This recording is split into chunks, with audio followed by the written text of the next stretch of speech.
Secretary Jewel on her many trips to Indian country to speak with tribal leaders and youth.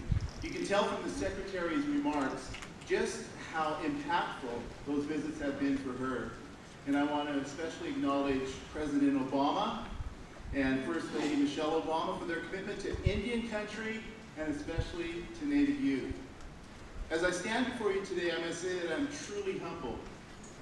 I've had the opportunity to stand before presidents and Congress, thousands of tribal leaders, and met with dignitaries from other countries. But this morning, standing before you, I feel immense pride at being part of this event and seeing so many Native youth gathered in the nation's capital to make your voices heard. When I look out at you, I see the future of Indian country, but I hope that you realize that you are also part of history, because today is truly an historic event. This event has been a year in the making. Last June, President Obama and First Lady visited the Standing Rock Sioux tribe and met with 6 youth from that community, and that visit opened their eyes to the challenges facing Native youth all across Indian country. But that visit did something more, it touched their hearts. And they came back to Washington, D.C. and pulled the cabinet officials together and made it a priority to remove the barriers that Native youth are facing. So what began as a visit with 6 Native youth from Standing Rock ultimately led to the creation of Generation Indigenous Movement and today's first ever White House Native Youth Gathering for over 1,000 Native youth.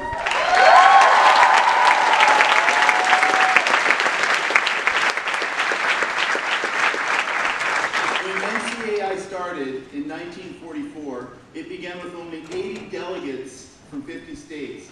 Those delegates knew that when Indian country comes together around common issues, our voice is magnified and the benefits come to all Native people. Here we are, 70 years later, and I stand before you as the 21st president of NCAI. I am in awe of the collective voice that is in this room and at the impact your words will have this week in backing your tribal communities. The issues that you will discuss today with cabinet officials focus on education, tribal justice, health and wellness, tribal sovereignty, culture and sacred places, and natural resources are all the issues that tribal leaders grapple with every day. These are not new issues to Indian country, and they are born out of a complicated federal history with and between tribes and the federal government. Our tribes have faced removal from our homelands, boarding schools, assimilation, and termination. The policies of the federal government have always had a significant impact on Indian people, both good and bad. Many of the crises we face in our communities are the direct result of the failed policies towards Indian people intended to separate us from our tribes, our culture, and our lands.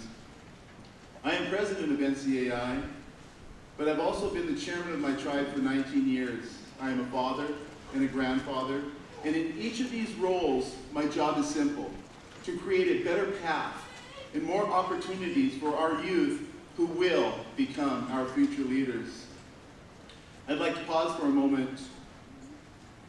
When I was your age and I heard someone like me speaking, I would have thought that someone like the president of NCAI could not understand my world. It felt like there was too big a difference.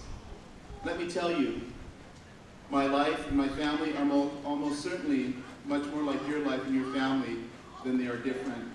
I grew up on my reservation, just a few doors from where I live today. My parents had their own traumas growing up, and alcoholism became a part of their life and my life growing up. Me and my brothers and sisters saw things that no kid ever should.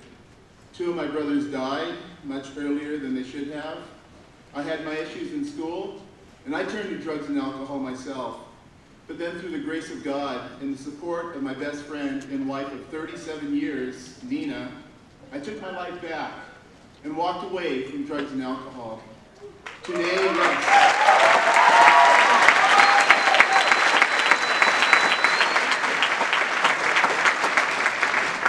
Today, my daughter, Lavon, my son-in-law, Tyler, are raising my 2 grandkids, who are 7 and 3.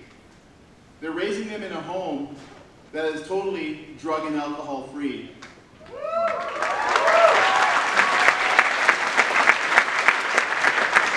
This is the first time in almost 100 years that we have a generation in our family that is being raised in a totally drug and alcohol free home.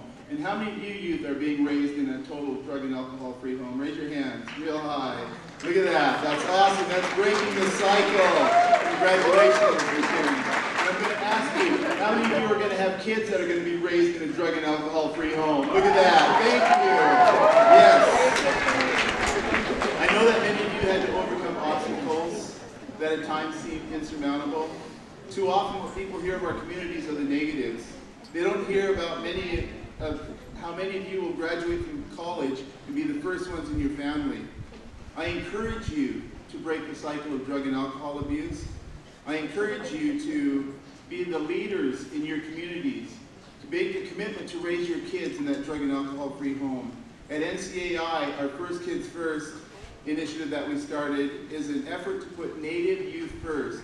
This initiative grew out of the Native Children's Agenda that our 4 organizations developed: the National Indian Child Welfare Association, the National Indian Education Association, and the National Indian Health Board. And with First Kids First at NCAI, we are seeking to change at the micro level, recognizing the responsibility that all have to seek ways to improve the life of your Native youth. In many ways, the work of First Kids First is complementary to the Generation Indigenous Initiative. And that is why NCAI has been so supportive of this effort. So in closing, I would like to thank you 1,000+ youths for coming here. And I'd like to recognize my Swinomish youth that have traveled to be here. Please stand and be recognized, my Swinomish youth, way in the back of the room. Give them a hand.